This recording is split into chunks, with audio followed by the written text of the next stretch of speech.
So here we are at the grand entryway to the Samsung booth for CES 2015, where the theme is the Internet of Things. And what you see behind me is a wall of our flagship TV this year, the SUHD. This is going to be our 9500 series TV, which is going to be the best of the best and implement a lot of cool new technologies.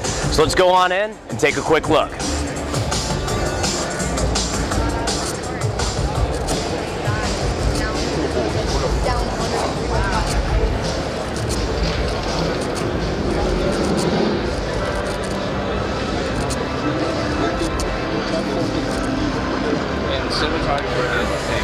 So here we are with the 88-inch JS 9500. 88 inches is the largest size we are currently showing this TV in. Now, when I say it's an SUHD, we all know what UHD means. That's going to provide us 4 times the resolution of high definition or 1080p. With the S in front of it, S for Samsung means top of the line. It's the flagship, the best of the best. And this is certainly no exception. The new part of this TV and what's going to make it very exciting is a technology based on nanocrystals that's part of the display. Now, what the user is going to benefit from with this is an expanded color gamut. We're going from a Rec. 709 standard, which is what conventional TV does, to something called DCI P3 formatting. And what that's going to do is provide 64 times the amount of color expression we've gotten out of standard TVs. So you're going to see blues you've never seen, reds, greens, and loads of other colors in a lifelike form that we've never experienced before. We are also able to do something called HDR, or high dynamic range. And what we're getting out of this is brightness we've never seen before. So we're able to go 2.5 times brighter than we can on conventional TV, all while maintaining very impressive and true black levels. So it's really going to be a viewing experience like we've never had. Now, if we want to see how this compares to other TV technologies or the evolution of TV over time, we're going to take a quick little walk right down here. It's like you're staring at the sun, you know?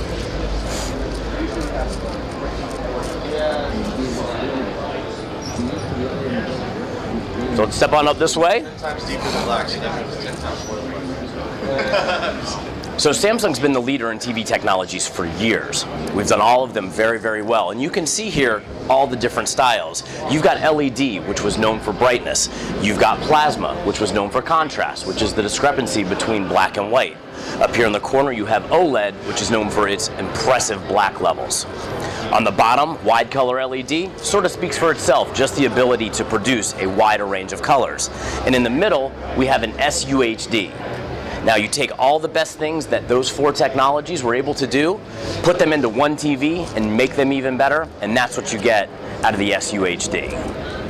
You can see the black levels as they compare to OLED, the colors and how they pop more than you get with a wide color LED, and then certainly the contrast as it compares to plasma. Like I said, S means flagship, best of the best, and that's what you're getting out of this JS 9500 series and our other SUHD lineup of TVs. So going down the wall right here, we're going to sort of break these out one by one, and all the highlights that I've spoken of, you're going to see it and how it compares on the SUHD curve panel versus just a traditional flat panel UHD. Right here, you're looking at that high dynamic range, that brightness, and how those lights just pop, and how you're able to see when the flashes of lightning come by, streaks of light in the streaks of light, versus on the other side. Right here you see how many more stars can you see on the top with that high dynamic range versus down here where it's just a little bit darker and there's some detail that you're missing.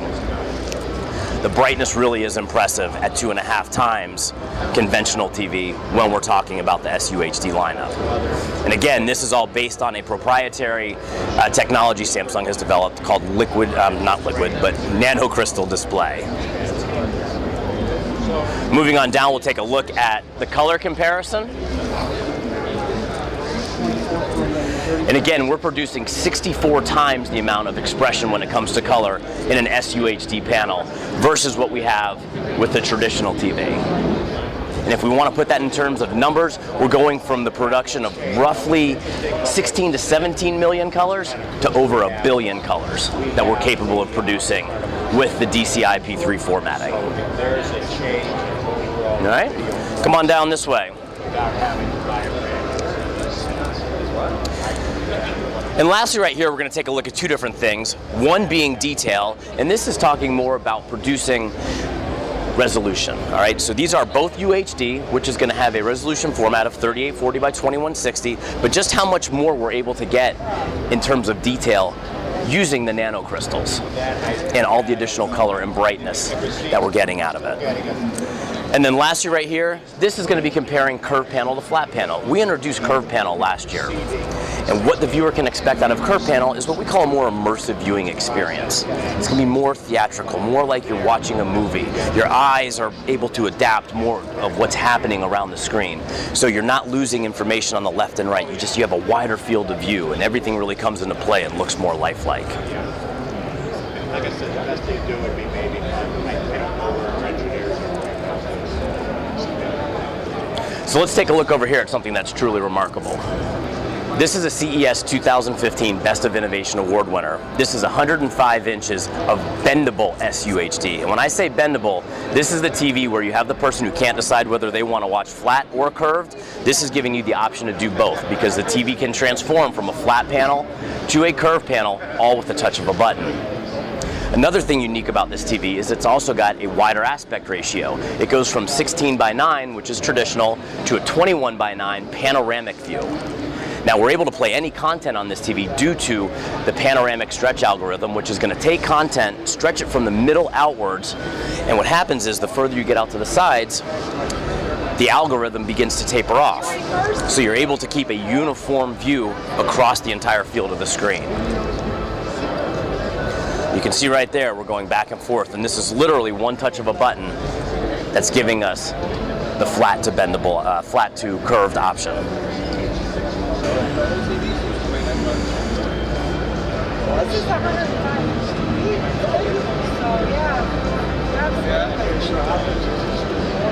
And now you have your curved form factor that's going to provide you with that more immersive feel than we get when it's flat.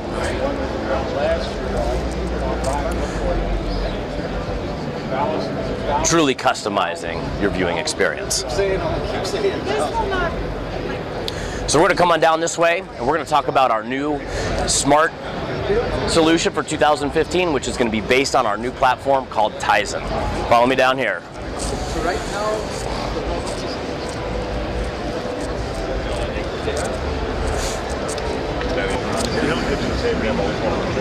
So in 2015, we were really excited to introduce our new smart OS called Tizen. Tizen is an open source platform, meaning that developers from all over will be able to develop content that we'll be able to adapt into the smart platform.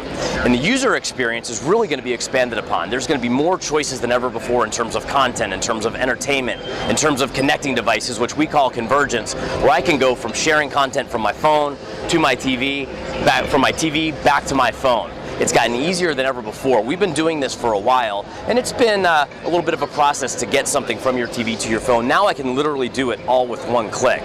But in terms of the overall interface, we've gone from a very wide 5-panel layout where things were separated into specific categories. Now we have them all in one nice, easy to navigate, very responsive, area. I can go in and out of what I've done recently, from apps to streaming to live TV. And one of the nice things now is, instead of having to have something open, close it out, and then go find something else and open it back up, I can toggle between different selections almost seamlessly and in no time at all. I also have a featured section, so if I'm looking for something new, I can go right in here and I can find recommendations based on what's popular and what's being used across a smart TV platform. If I'm looking for apps, no problem. Any of the apps that we've had from over the past few years have been able to port into the Tizen platform with no loss at all. So it's all still there, all my entertainment selections, my streaming services, any of the games that I've wanted to play from the past, right here in the new smart platform.